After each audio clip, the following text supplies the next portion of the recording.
we're going to quilt an edge-to-edge design with our automation. Sewing with QuiltMotion on the hoop frame allows you to use the automation at your home and in small little areas. Before putting your quilt on, measure your quilt top and write those measurements down.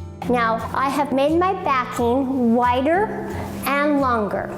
It's up to you how much wider and how much longer you want to. I say between 6 to 10 inches. If you want to make it a little smaller, that's totally up to you. And on the hoop frame, their backing and your batting actually can be the same size. Before you even turn on the automation, move your machine to the center of your frame. I'm going to turn it on. Because we want our design to sew off the edge just a little bit, we want to tack down our quilt so that as it sews off the edge along the sides, the foot's not going to get caught down under there and fold your fabric over. You can ruin your design, and also it can leave a nice little fold in your quilt that you have to unpick, and we don't want to do that.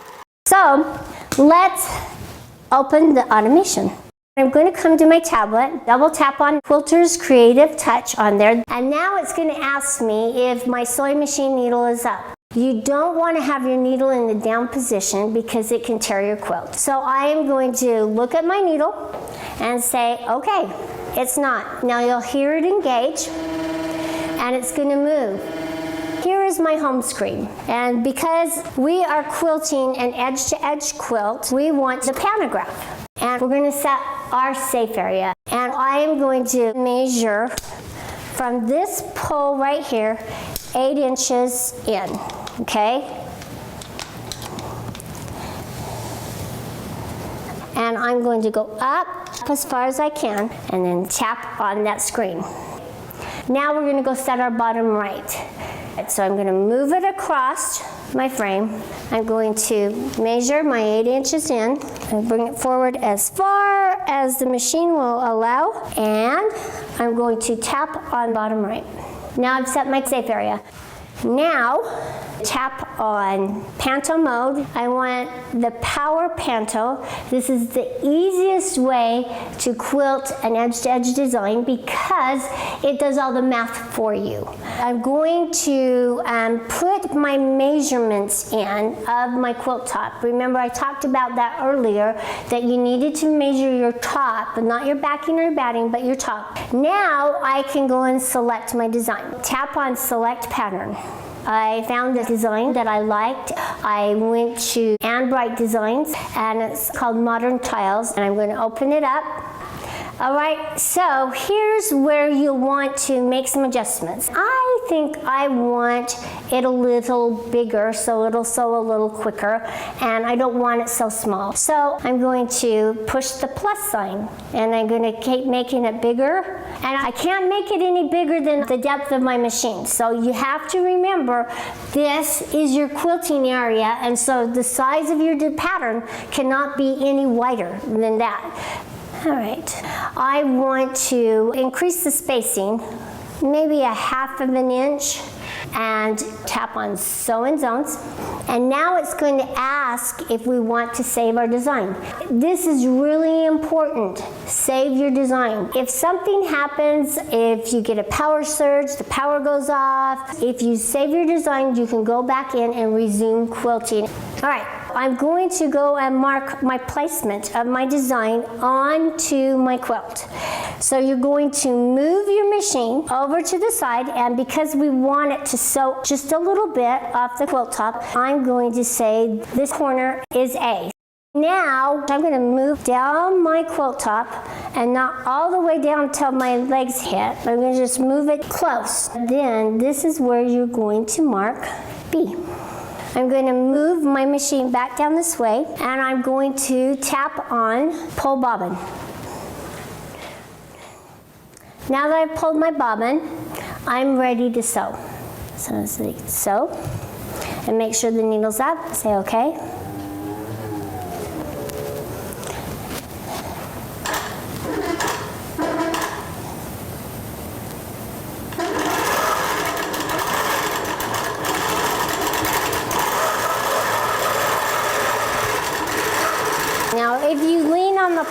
stuff like that, and you push it and you can distort the design. So you just want to stand back and let it do its thing. Okay, now it's going to stop. Okay, it's going to tie off. You can pull your bobbin thread up and then you can cut. So now I have finished my zone, okay? Tap on finish zone. And then ask, have you completed sewing this zone? And so we have done everything we need to, so tap on yes, and the machine's gonna re-engage. Now I'm gonna get ready to shift it to do my next zone. I'm going to use this green tape because I think it stays on really very nicely. So I'm gonna slide my tape underneath and tap on single stitch, and it makes a little hole. And this is 2A. I'm going to say 2A. And I'll make a little arrow pointing towards that little hole. And now I want to tap on next mark and make sure the needle's up. And now it's going to move. And I need another piece of tape and secure it down as good as I can. We have a 2C, a 5B, and a 4A. They're kind of right within the same area. So 5B is right here, 2C, and 4A. So now I'm going to say move to next. This is going to be 4B. I'm going to write 4B and then a single stitch. All right. It says we're done, and we can continue. You can tap on yes. Say okay, and let the machine move. It says move the fabric so the marker 2A is beneath the sewing machine needle.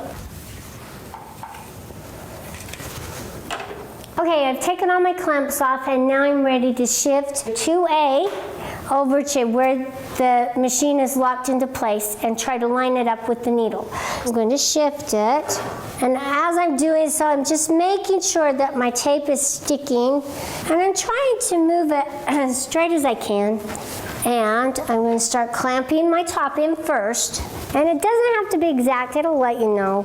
And we lock these. Now if you don't lock your straps into place, you will definitely know, because your machine carriage can get caught on them. So make sure that you've locked 6 of these. Now you can tell that my needle's not exactly on, but I've moved it as close as I can. It says this does not have to be precise, but try to be as close as possible. So say okay, and then it's asking you again, have you moved the fabric to 2A? I can touch okay. Now I'm going to make sure that my needle is exactly over that hole. I want you to tap on the A. It shifted my design, and now I'm going to move it along the edge all the way down to this side and then mark B. Okay, now I'm ready to sew. This is a really cool screen. We are really close to where my stitch ended, but my needle is not exactly on. You can nudge your needle to get it right exactly on that. And you hear it, you just barely hear it, and it nudged just a little bit, okay? And you're gonna keep nudging, keep going, pretty close. I am going to pull the bobbin again. I am so stinking close to that. So I'm within my margin. I'm gonna say okay, because it's really close. And I'll do the back stitch and tie it off and just say okay. Pulled my bobbin thread up, and I am ready to sew.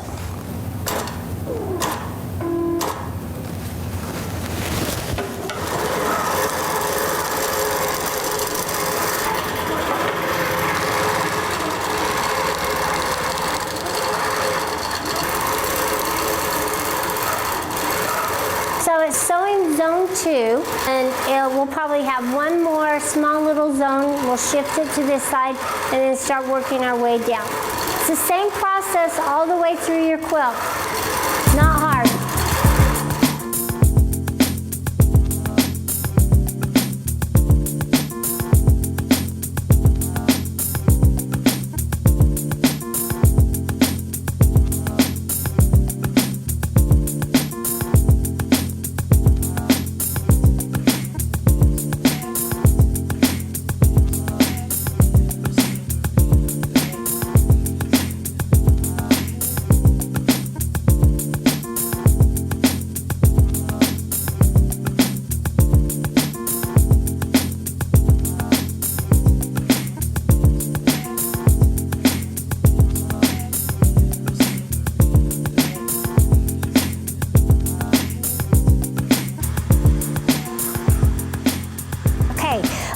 finished my quilt. I've taken it off the frame and I've cut, and it's completely quilted, and you can see how fun and easy it looks, and it's pretty busy. So I'm going to show you the back of the quilt so that you can see the fun, seamless design from one side to the other. And it was so easy to quilt because I was shifting and the automation did all the work. I just had to follow what it told me to do. We have great help files, easy to read and follow, so you can get to know and understand the automation that much better. Take some time and quilt a quilt using your automation and enjoy. Have fun quilting.